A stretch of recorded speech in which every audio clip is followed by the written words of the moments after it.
Hello friends and dear students. Today we are going to attend another topic of muscles. इसमें आप relaxation sense contraction of muscles पढ़ोगे। तो बात ये है कि जो मसल्स है वो रिलैक्स कब होती है और कॉन्ट्रैक्ट कब करती है। तो दोनों ही फेज हमें जाननी है।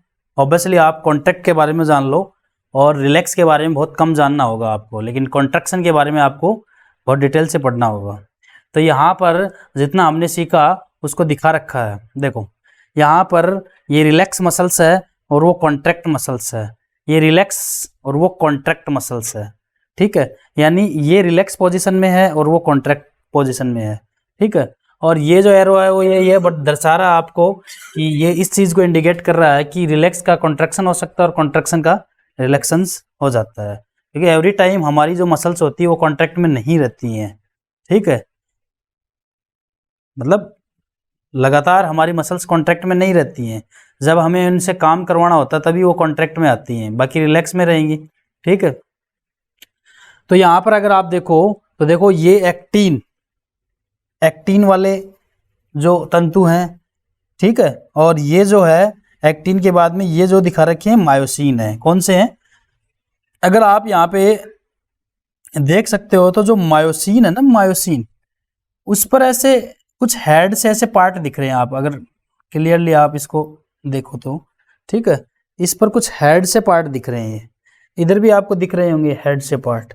ये जो एक्टिन है उस पर ऐसा नहीं है। अब ये क्या करते हैं, ये हेड वाले जो पार्ट होते हैं ना, इसको ऐसे पकड़ते हैं और पीछे खींच लेते हैं। जैसे मैंने एक स्ट्रोक लगाया ऐसे, ये हेड वाला पार्ट है और मैंने स्ट्रोक लगा के इसको पीछे खींच दिया। फिर ये आगे वापस से मूव करेंगे, फिर वापस से लेके आएंगे। जैसे कोई स्लाइड नहीं खिसकाते क्या, हम स्लाइड वाले शीशे होते हैं, खिसका दिया खींच लिया, कुछ इस प्रकार से ऐसे, ठीक है। तो ये क्या करते हैं, ये जो डार्क लाइन है जिसको आप क्या कह रहे हो, डार्क लाइन को आप क्या कहते हो, मायोसिन फिलामेंट। ये ना तो कॉन्ट्रैक्ट करते हैं ना रिलैक्स करते हैं।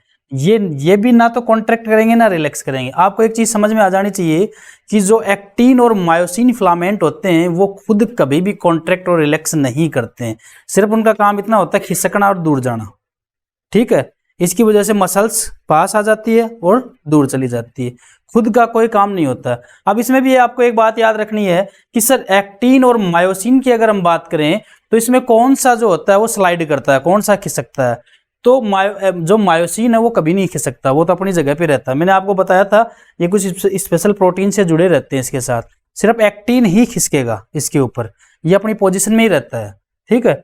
तो इस स्टेज में आप देखो तो जो एच जोन है वो आपको बड़ा दिखाई दे रहा है। यहाँ पे एच जोन जो होता है वो डिसअपेयर ही हो गया, दिखाई नहीं दे रहा, क्योंकि एच जोन किसके बीच में बनता है। एच जोन आप किसे कहते हो, एच जोन आप उसे कहते हो कि जो एक्टिन और मायोसिन फिलामेंट जो ओवरलैपिंग नहीं कर रहे हैं, यानी जो मायोसिन जो फिलामेंट है उस पर एक्टिन का ओवरलैपिंग नहीं हो और जो बच गया है, ओवरलैपिंग मतलब उस पर अतिव्यापन नहीं हो, और जो बच गया है उसको आप क्या कह रहे हो, एच जोन कह रहे हो। तो ये एच जोन यहाँ पर बड़ा है। कौन सी पोजीशन में बड़ा रहेगा, रिलैक्स पोजीशन में। लेकिन कॉन्ट्रैक्ट पोजीशन में ये जो आप रिलैक्स का मतलब आप क्या बोलोगे, इसको शिथिल अवस्था बोल दो या विश्राम अवस्था। हिंदी के लिए मैं बता दूं, इसको आप विश्राम अवस्था बोल दो या शिथिल अवस्था बोल दो। इसको आप संकुचन अवस्था बोलोगे। कौन सी अवस्था, संकुचनशील अवस्था में है ये, कॉन्ट्रैक्ट करेगा ये। और बाकी रिलैक्स और कॉन्ट्रैक्ट भी आप याद रख सकते हो, कोई ऐसी बड़ी बात नहीं है। तो किस इस प्रकार का ये यहाँ पर मूवमेंट दिखा रखा है। नेक्स्ट हम बात करते हैं, इतनी बात समझ में आई आपको, इतनी बात समझ में आई बस ये डायग्राम। और देखो यहाँ पर ये जो पोजीशन है वो सार्कोमियर की है। सार्कोमियर आप जानते हो किसे कहते हैं, दो जेड लाइन जो होती है उनके बीच जो होता है उसको आप सार्कोमियर कहते हो। तो ये भी सार्कोमियर है और ये भी सार्कोमियर है, दोनों ही सार्कोमियर है, ठीक है। नेक्स्ट अगर हम बात करें तो स्ट्रक्चर ऑफ कॉन्ट्रैक्टाइल प्रोटीन की बात करेंगे हम। किसकी बात करेंगे, स्ट्रक्चर ऑफ कॉन्ट्रैक्टाइल प्रोटीन की। देखो जो कॉन्ट्रैक्टाइल प्रोटीन है वो हमने पहले भी बात कर ली। कॉन्ट्रैक्टाइल प्रोटीन दो हैं आपके पास, एक तो होती है मायोसिन। कौन सी होती है, मायोसिन। अब हिंदी में भी इसको मायोसिन ही बोलोगे, आप मायोसिन लिखोगे तो स्पेलिंग अगर आपको याद नहीं रहती है तो मायोसिन लिख दो, अगर याद रहती है तो बढ़िया बात। कि ऐसा नहीं कि इसका हिंदी में कोई नया मतलब निकल रहा है, मायोसिन ही बोलोगे आप इसको, ठीक है। तो एक तो होती है मायोसिन और एक होती है एक्टिन। अब एक्टिन के साथ दो प्रोटीन और होती है, एक्टिन का एक कॉम्बिनेशन रहता है, इसके साथ दो प्रोटीन और रहती है। एक तो होती है ट्रोपोमायोसिन और एक होती है ट्रोपोनिन। ये आपको याद रखना है, एक तो ट्रोपोमायोसिन और एक ट्रोपोनिन। ये अकेली रहती है मायोसिन, लेकिन ये अकेली रहती है, ये एक प्रकार का पॉलीमर है जो मीरोमायोसिन से बनकर आया है, मीरोमायोसिन से बनकर आया है। क्लियर बात? ये किससे बनकर आया? मीरोमायोसिन। यानी मीरोमायोसिन की 200 से 400 यूनिट तक जब जुड़ जाती हैं तो मायोसिन फिलामेंट बन जाते हैं। बाकी इसके जो फिलामेंट कैसे रहेंगे, मीरोमायोसिन की इतनी यूनिट जुड़कर पॉलीमर बना लेती है, लेकिन इसके फिलामेंट कितने रहेंगे वो हम आगे पढ़ेंगे। इसके भी 2 ही फिलामेंट होते हैं वैसे, ठीक है। इसकी फिलामेंट की अगर हम बात करें तो इसके 2 फिलामेंट होते हैं, इसके पास 2 ही स्ट्रक्चर रहती है काम करने के लिए। इसके पास 2 फिलामेंट है और इसके पास 3 स्ट्रक्चर होती है काम करने के लिए, ठीक है। और इसके पास 2 स्ट्रक्चर रहती है काम करने के लिए, ठीक है। तो आपको ये चीज आपको याद रखनी है। अब एक बात और आपको याद रखनी है और बड़ी गहरी बात है वो, और उसको अच्छे से याद रखना है आपको। कि आप क्या याद रखोगे कि जब कॉन्ट्रैक्शन होता है, जब संकुचन होता है, तो ये दोनों आपस में इंटरेक्ट करेंगे तभी संकुचन होता है। यानी एक्टिन और मायोसिन का इंटरेक्शन होगा, इनकी पारस्परिक क्रियाएं होगी। इंटरेक्शन का मतलब इनकी पारस्परिक क्रियाएं होंगी तभी संकुचन हो सकता है, तभी कॉन्ट्रैक्शन हो सकता है। तो इनका इंटरेक्शन होना बहुत जरूरी है, इनका आपस में इनकी क्रिया होना, पारस्परिक क्रिया होना बहुत जरूरी है, तभी क्या हो सकता है? संकुचन हो सकता है, कॉन्ट्रैक्शन हो सकता है, ठीक है। नेक्स्ट स्लाइड में हम बात करेंगे स्ट्रक्चर ऑफ थिन मायोफिलामेंट की। अगर हम बात करते हैं तो स्ट्रक्चर ऑफ थिन मायोफिलामेंट हमारे पास कौन से हैं? देखो, थिन मायोफिलामेंट में हम बात करेंगे एक्टिन, ट्रोपोमायोसिन और ट्रोपोनिन। तो एक्टिन की अगर हम बात करें तो ये एक्टिन है, ये एक्टिन है, सिंगल से लेंगे, ठीक है। और ये एक्टिन है, क्लियर? क्या है ये? एक्टिन। इसको जी एक्टिन कहा जाता है। जी का मतलब ये आपकी एनसीईआरटी की बुक में लिख रखा है। अब आप जो हिंदी मीडियम वाले बच्चे हैं उनके लिए भी जी ही लिख रखा है, तो मतलब आप इंग्लिश से ही जान के लिखोगे इसका, जब उसने जी लिख रखा है। जी का मतलब गोलाकार, ग्लोबुलर। क्या मतलब होता है? ग्लोबुलर, ग्लोबुलर फेज है ये, ठीक है। अब ये ग्लोबुलर है, ठीक है। और यहां पर ये देखो मोनोमर है। मोनोमर आप जानते हो, केमिस्ट्री का वर्ड होता है मोनोमर। मोनोमर का मतलब एकक इकाई, सिर्फ सिंगल इकाई। मोनो यानी एक और पॉली यानी ज्यादा, तो ये मोनोमर है यानी एक इकाई है, और पॉली यानी ज्यादा। अब मैग्नीशियम, आपको पता है कि कैल्शियम तो होता ही है, कैल्शियम की बात तो हमने की थी एसईआर के अंदर, ठीक है, सार्कोप्लाज्मिक रेटिकुलम में बात की थी। इसके अलावा मैग्नीशियम भी हमारी मसल्स को चाहिए। हमारी बॉडी के अंदर मैग्नीशियम नहीं पहुंचा तब भी हमारी मसल सही से काम नहीं करेंगी। तो मैग्नीशियम की जो कंसंट्रेशन है वो भी हमारी बॉडी के अंदर चाहिए। तो मैग्नीशियम की उपस्थिति में ये जो है यूनिट आपस में जुड़ती जाएंगी, ऐसे ऐसे जुड़ गई, ठीक है। और इन यूनिट को आप कहोगे अब एफ एक्टिन।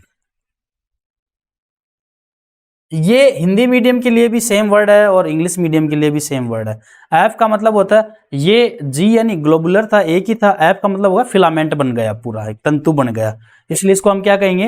F actin. क्या कहेंगे? एफ एक्टिन, ठीक है। अब देखो इसके अंदर क्या होता है, यहां पर मैं कुछ साइट दिखा रहा हूं इसमें, ये साइट है इसके अंदर। देखो ये क्या है भाई, हम किसकी बात कर रहे हैं? एक्टिन की। किसकी बात कर रहे हैं? एक्टिन को क्रिया किससे करनी है? किससे करनी है? जब संकुचन होगा तो क्रिया किससे करनी है? एक्टिन को क्रिया किससे करनी है? मायोसिन से। तो ये जो साइट है उसको आप बोलोगे मायोसिन बाइंडिंग साइट। क्या बोलोगे? मायोसिन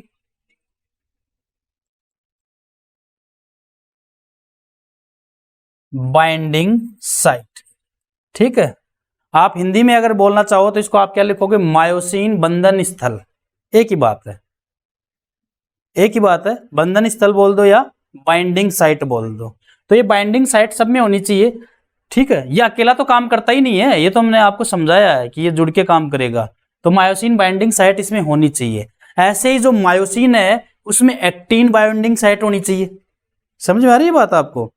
जैसे अगर एक्टिन में बाइंडिंग साइट है मायोसिन के लिए, तो मायोसिन में किसके लिए बाइंडिंग साइट होनी चाहिए? एक्टिन के लिए बाइंडिंग साइट होनी चाहिए। क्लियर? इतनी बात समझ में आई। अब क्या होता है, ये फिलामेंट किस प्रकार से अरेंज रहते हैं? देखो, ये दो फिलामेंट काम करेंगे एक्टिन के। कितने काम करते हैं? दो। जैसा हमने शुरू में समझा, कितने फिलामेंट? दो। तो दो फिलामेंट कुछ इस प्रकार से अरेंज रहते हैं, ये ऐसे करके, ऐसे जैसे चोटी गुथी हुई नहीं होती क्या, ऐसे गुथ के चलते हैं ये आपस में। तो एक्चुअल रियल पोजीशन नहीं आएगी, लेकिन मैं आपको बना के थोड़ा सा ऐसे दिखा देता हूं। एक ऐसे आ गया और एक ऐसे यहां से निकल के इधर आ गया, समझ गए? और फिर नीचे निकल गया। अभी दिखने में तो दोनों समान से लग रहे हैं, लेकिन आप इसकी पोजीशन समझ जाओ कि एक तो ऐसे और एक ऐसे जा रहा है। ठीक है। इसको आप क्या बोल रहे हो? इसको आप एक्टिन बोल रहे हो। एक्टिन के दो फिलामेंट, सिर्फ अभी एक्टिन के दो फिलामेंट आए हैं। ओके। अब आप इस पे मायोसिन जब इससे जुड़ेगा, मायोसिन की जो साइट है जो एक्टिन के पास होती है, यानी एक्टिन के पास मायोसिन के बाइंडिंग की जो साइट है, इसका मतलब मायोसिन यहां आकर जुड़ेगा, तो जुड़ते ही क्या हो जाएगा? कॉन्ट्रैक्शन हो जाएगा। तो ये तो काम बेकार है। अगर एवरी टाइम ये एक्सपोज रहे, तो खुले रहे, तो हमेशा के लिए अगर ये बाइंडिंग साइट खुली रही तो क्या होगा? हम तो अकड़ जाएंगे, हमारा तो कॉन्ट्रैक्शन परमानेंट हो जाएगा। रिलैक्स तो आएंगे ही नहीं, ऐसे अकड़े अकड़े घूमेंगे बस ऐसे, पता नहीं चल भी पाएंगे नहीं है पाए। तो पूछेगा कोई क्या हो गया, बोलो कुछ नहीं यार, वो मायोसिन बाइंडिंग साइट ओपन है। तो ये तो नहीं होना चाहिए, तो ये जरूरत के हिसाब से खुलना चाहिए ना। तो इसकी हेल्प करने के लिए कौन आ जाता है? ट्रोपोमायोसिन। कौन आता है?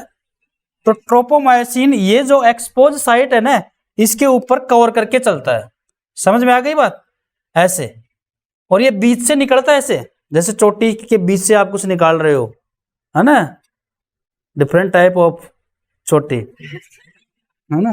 तो उसके बीच से आप जो निकाल रहे हो, जैसे डिजाइनिंग के लिए कुछ कुछ निकालते रहते हैं, वैसे बीच से ये जो ग्रू है इससे निकल के आता है।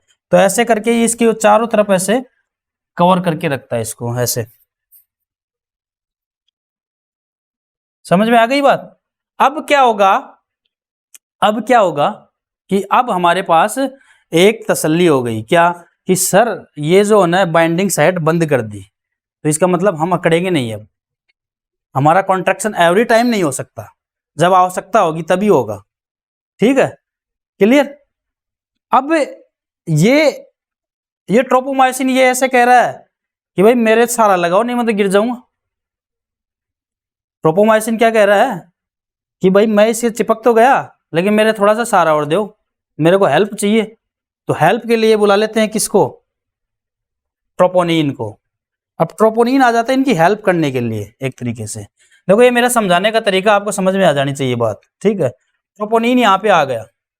ट्रोपोनिन 3-3 यूनिट में रहता है, तो इस जगह जगह ट्रोपोनिन आ गए, ये ट्रोपोनिन आ गए, ये ट्रोपोनिन आ गए। ये ट्रोपोनिन इसको पकड़ के रखते हैं। अब ट्रोपोनिन में भी सारे पकड़ के नहीं रखते इसको। देखो क्या होता है, ट्रोपोनिन की ये 3 यूनिट है ना, ट्रोपोनिन की ये 3 यूनिट है। इसमें एक तो होती है टीपीएम, 1 यूनिट। तो इसको आप बोलते हो, क्या बोलते हो? एक तो ये जो यूनिट है इसको आप बोलोगे ट्रोपोमायोसिन ट्रोपोनिन। ट्रोपोमायोसिन ट्रोपोनिन, इसका मतलब ये हुआ ट्रोपोमायोसिन ट्रोपोनिन। इस टीपी का मतलब होता है ट्रोपोनिन, और इस एम का मतलब ट्रोपोमायोसिन बोलोगे आप बोलोगे सर अलग से वापस से वर्ड नहीं आया, लेकिन बोलना पड़ेगा आपको, ये ऐसा ही है कुछ। टीपी का मतलब ट्रोपोनिन, और एम का मतलब ट्रोपोमायोसिन। तो ट्रोपोनिन और ट्रोपोमायोसिन, समझ में आ गई बात। तो ये ट्रोपोनिन आपका, ये ट्रोपोमायोसिन है, इनके बीच में लगा हुआ है, तो ये यूनिट क्या कहलाएगी, ट्रोपोनिन ट्रोपोमायोसिन। ये जो यूनिट है ये टीपीसी कहलाती है। इसका मतलब होता है ट्रोपोनिन कैल्शियम यूनिट। यहां पर कैल्शियम बाइंड करेगा, यहां पर आके कैल्शियम बाइंड करता है। समझ में आ रही है बात क्या बोल रहा हूं। अच्छा बच गया ये क्या करता है, ये है टीपीआई। टीपीआई का मतलब होता है ट्रोपोनिन। अच्छा ये इंग्लिश में सुन लो चाहे हिंदी में सुन लो, आई का मतलब चाहे हिंदी में याद रखोगे तो भी आई से ही जानना पड़ेगा आपको। इसका मतलब होता है इनहिबिटिंग। इनहिबिटिंग का मतलब रोकना, इनहिबिटिंग का मतलब क्या होता है, रोकना। तो ये ट्रोपोनिन इनहिबिटिंग यूनिट है। तो ये इसके सारा लगा के बैठी है यहाँ पे, ये सारा लगा के बैठी है और ये कॉन्ट्रैक्शन नहीं करवाने दे रही है। समझ में आ गई बात। तो ये तो सारा अपना इसका हिसाब किताब है कि भाई हमारे पास जो स्ट्रक्चर ऑफ थिन मायोफिलामेंट की होती है वो कैसी होती है। तो थिन मायोफिलामेंट की स्ट्रक्चर कुछ ऐसी होती है। बाकी हम इसके रियल डायग्राम आगे देखेंगे, लेकिन अभी के लिए मैंने आपको इस तरीके से समझाया। क्लियर बात। नेक्स्ट चलें, नेक्स्ट। ठीक है, ठीक है। अब है स्ट्रक्चर ऑफ थिक मायोफिलामेंट। किसकी बात करते हैं, तो थिक मायोफिलामेंट आपको पता है मायोसिन आएगा, मायोसिन आएगा। थिक मायोफिलामेंट में क्या आता है, मायोसिन। और मायोसिन की अगर हम बात करें तो ये किससे मिलकर बना है, मीरो मायोसिन से मिलकर बना है। ये एक पॉलीमर है और ये मीरोमायोसिन इस पे जुड़ के बनाएंगे। तो यहां पर ये जो मायोसिन है ये कुछ इस प्रकार से अरेंज रहता है बच्चों। इसका अरेंजमेंट जैसे स्नेक होता है ना, वैसे अरेंजमेंट रहता है इसका, ऐसे ऐसे। ये सारी यूनिट बन के एक साथ आ गई, लेकिन फिलामेंट दो ही रहेंगे, फिलामेंट तो दो ही रहेंगे। और ये पूरी मीरोमायोसिन की यूनिट है, पूरी किसकी यूनिट है, मीरोमायोसिन की। अब फिलामेंट दो है तो आप एक और लगा दो। अच्छा थोड़ा सा इधर से ले लिया है ना,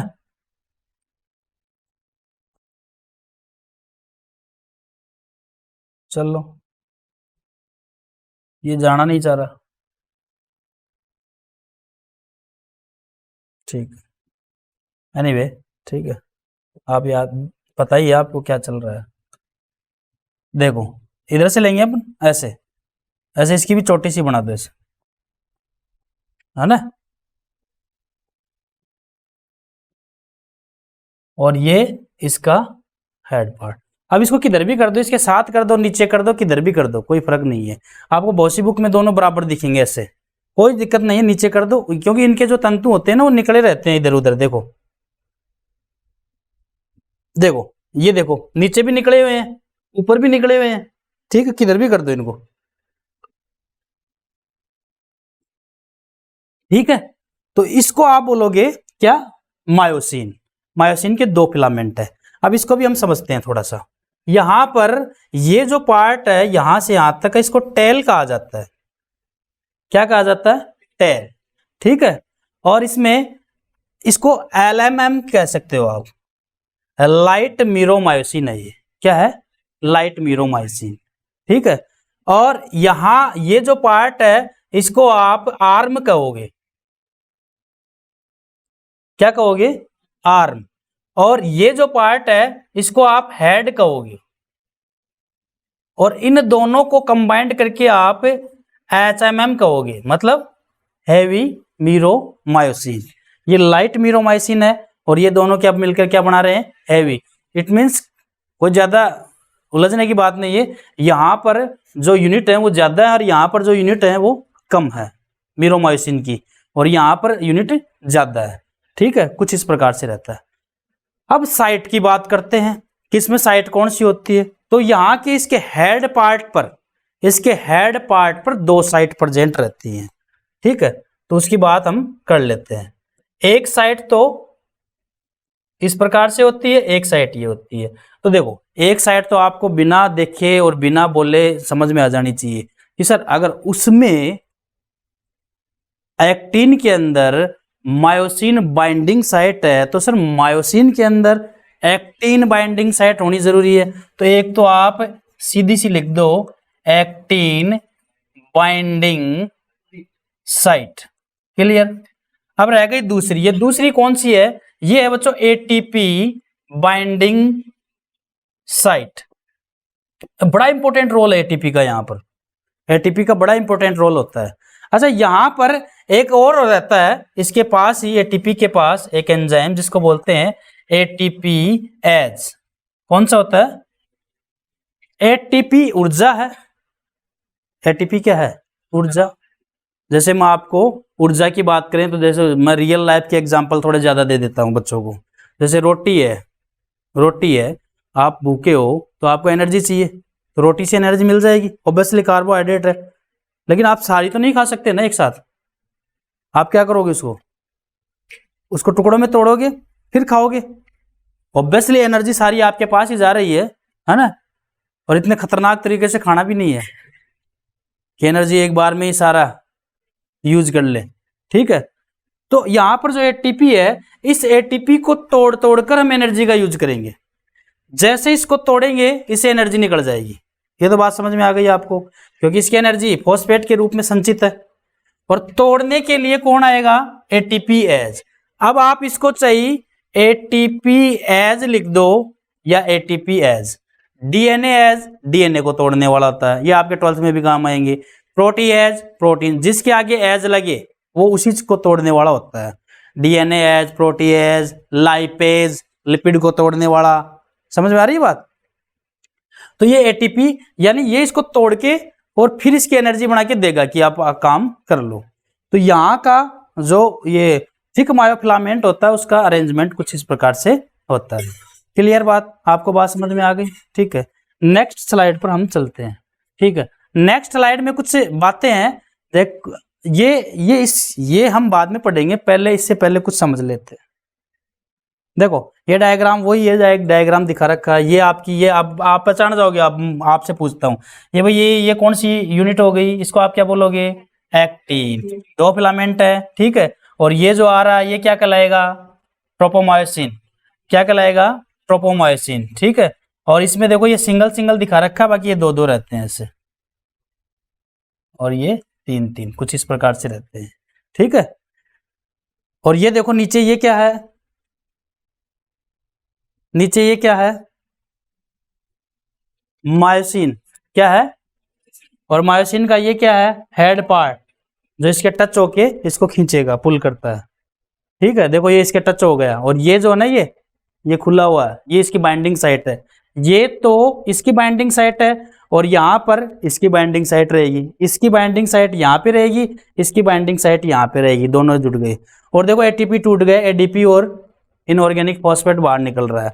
एटीपी जो होता है वो टूट जाता है। जैसे ही एटीपी टूटता है, आप जानते हो 2-3 चीजें बनाता है, एक तो इनऑर्गेनिक फॉस्फेट, एक एडीपी और एक एनर्जी। तो यहाँ पर एडीपी भी निकल रहा है और इनऑर्गेनिक फॉस्फेट भी निकल रहा है। ठीक है, नेक्स्ट स्लाइड में अगर हम देखें तो देखो ये हाइड्रोलाइसिस दिखा रखा है, जल की उपस्थिति में टूटेगा एटीपी, जल की उपस्थिति प्लस एटीपी एज एंजाइम, ये टूट गया। ठीक है, और जैसे इसको स्ट्रोक मार के वापस से नीचे आ रहा है। अब यहां का कुछ, चलो इसको यहां से समझ लो आप, पहले यहां थोड़ा सा बता देता हूं ये क्या है। ये क्या है, देखो ये जो स्ट्रक्चर है ना, ये एक प्रकार का जंक्शन है। जंक्शन कौन सा, जहां पर तंत्रिका तंत्र का जो ध्रुमिका है, तंत्रिका तंत्र की, डेंड्राइट्स कहते हो आप लास्ट की, या फिर सिनेप्स से याद करो आप। सिनेप्स जो माध्यम होता है, और उसके नीचे कुछ ना कुछ जहां पे इसको भेजना होता है वो होगा, या फिर दूसरा न्यूरॉन्स होगा।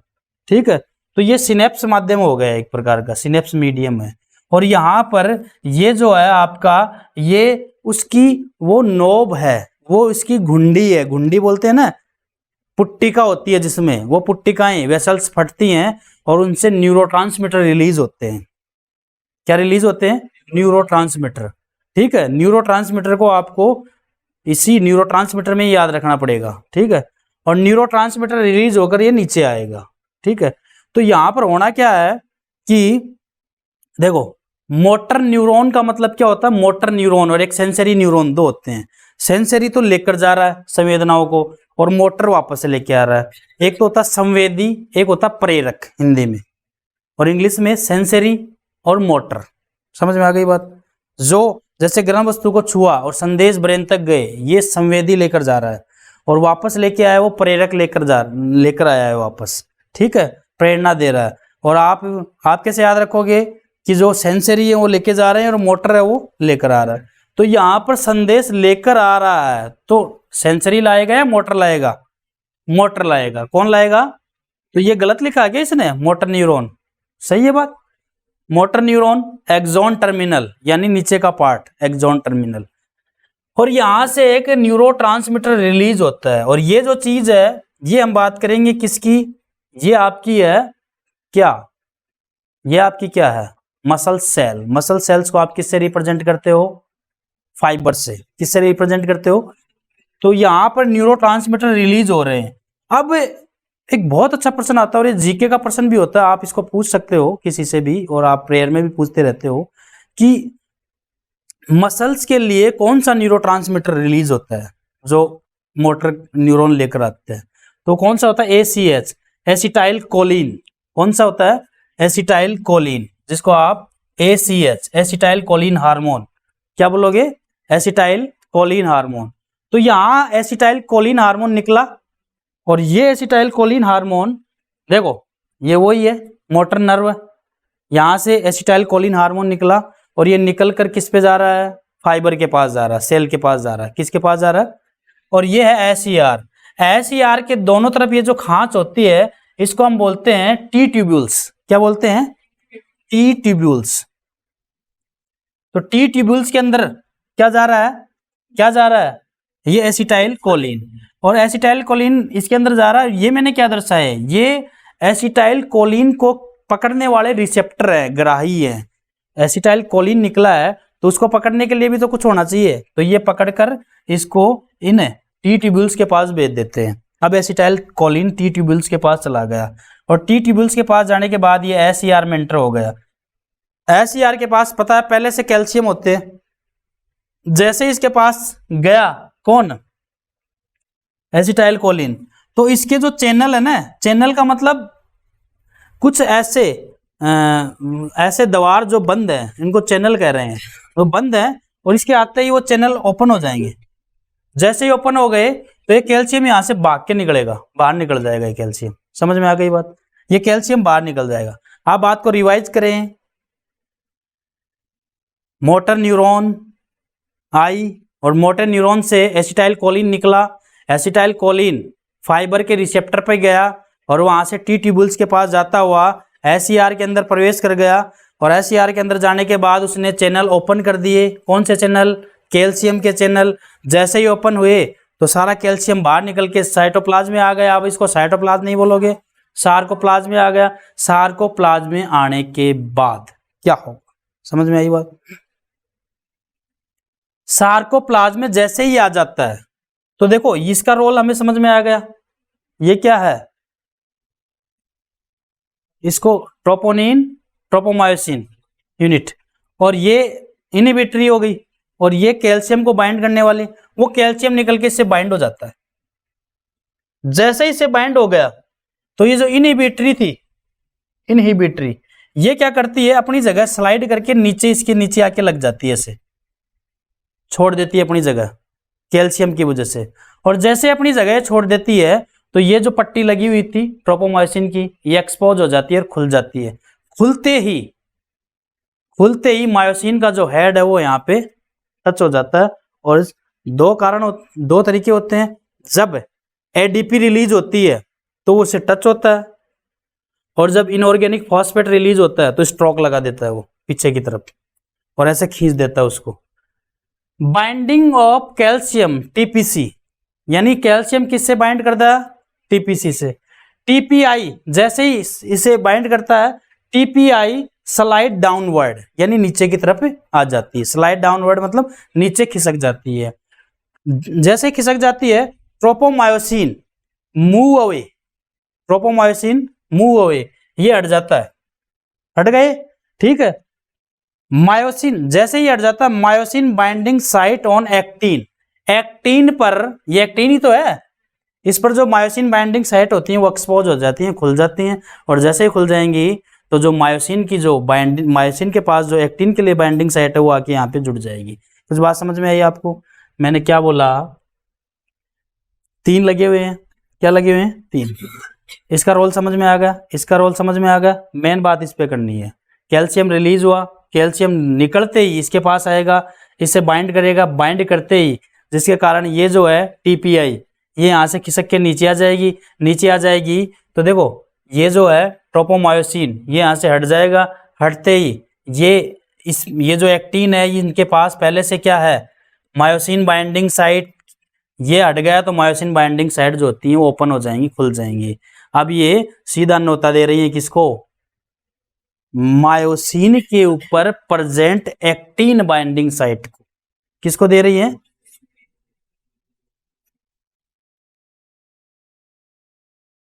मायोसिन के ऊपर प्रेजेंट एक्टिन बाइंडिंग साइट को, ताकि वो आके यहाँ पे जुड़ जाए और स्लाइडिंग कर दे आगे। कुछ बात समझ में आई आपको? ये हो गया binding of ATP with myosin. अब एटीपी का क्या रोल है यहाँ पर? एटीपी एज एंजाइम होता है, वो एटीपी को तोड़ देगा और एटीपी जल की उपस्थिति में ये एटीपीएच एज एडीपी और इनऑर्गेनिक फॉस्फेट बना लेगा। तो पहले तो एडीपी जाएगा फिर इनऑर्गेनिक फॉस्फेट जाएगा, दोनों अलग अलग काम करके इसको दिखा देंगे। अच्छा, ये रिलैक्स पोजीशन है, ये हम बाद में बात करेंगे, ठीक है। इससे पहले हम ये जो स्टेप लिखी थी ये पढ़ लो आप। कितने खुल गए? देखो, arrival of impulse on the neuromuscular plate. Hindi में बोल रहा हूं, अराइवल का मतलब होता है पहुंचना, इम्पल्स यानी आवेग। क्या? आवेग। आवेग आ गए, आवेग किसके रूप में? एसिटाइल कोलिन के रूप में। किसके रूप में? किसके पास? न्यूरोमस्कुलर प्लेट, जो जंक्शन होता है जिसको आप सिनेप्स कहते हो, वहां पर आ गई। Transmission of impulse by T tubules, यानी उसके बाद में जो एसिटाइल कोलिन आया वो किस में प्रवेश कर जाएगा? टी ट्यूबुल्स में। Conduction of impulse to sarcoplasm reticulum, यानी जो इम्पल्स गया था, इम्पल्स का मतलब आवेग, आवेग एसिटाइल कोलिन के रूप में गया था, वो किसको कंडक्ट करेगा? एसईआर को। और एसईआर को कंडक्ट करने के लिए क्या करेगा? कैल्शियम के चैनल खोल देगा। Calcium channels of SER R opens. Effect of calcium ion occur in sarcoplasm. अब कैल्शियम जैसे निकलेगा तो किस में आ जाएगा? सार्कोप्लाज्म में। अब वो अपना इफेक्ट दिखाएगा वहां पर, और वो इफेक्ट क्या दिखाएगा? आपका अपना इफेक्ट क्या दिखाएगा? वो क्या दिखाएगा? वो जाते ही टीपीआई से बाइंड करेगा, बाइंड करने से टीपीसी से बाइंड करेगा, टीपीआई नीचे खिसक के आ जाएगी, ट्रोपोमायोसिन नीचे हट जाएगा, और ट्रोपोमायोसिन के हटने से क्या होगा? ट्रोपोमायोसिन के हटने से क्या होगा? जो बाइंडिंग साइट है वो एक्सपोज हो जाएगी। क्लियर? आई बात समझ में? अब रिलैक्स पोजीशन में क्या होता है? रिलैक्स पोजीशन के अंदर एसिटाइल कोलिन निकलेगा ही नहीं, कैल्शियम आएगा ही नहीं, कैल्शियम वहां जाएगा ही नहीं। और एक और कंडीशन, पहले से चलो रिलैक्स पोजीशन आ रही है, रिलैक्स पोजीशन आ रही है, रिलैक्स पोजीशन आ रही है, तो रिलैक्स पोजीशन तो तब आएगी ना जब पहले एडीपी बन चुका है। अब एडीपी को वापस किस में बना के रखे हम? एटीपी में। तो यहाँ पर एक पहले से एक इनके पास सार्कोप्लाज्म के अंदर पहले से एक रसायन होता है जिसका नाम है फॉस्फोक्रिएटिनिन। क्या होता है? फॉस्फोक्रिएटिनिन। तो एडीपी से जुड़ते ही तो एक फॉस्फेट और मिल गया इसको, एक फॉस्फेट और मिल गया, क्या बन गया? एटीपी। और ये जो क्रिएटिनिन होता है ये बेकार होता है, वेस्ट होता है, और आप जानते हो एक्सक्रिएटरी सिस्टम में आपने पढ़ा था क्रिएटिन भी मसल से निकलने वाला वेस्ट होता है जिसको मूत्र के जरिए बाहर निकाला जाता है। क्लियर बात समझ में आई? Okay, thank you so much.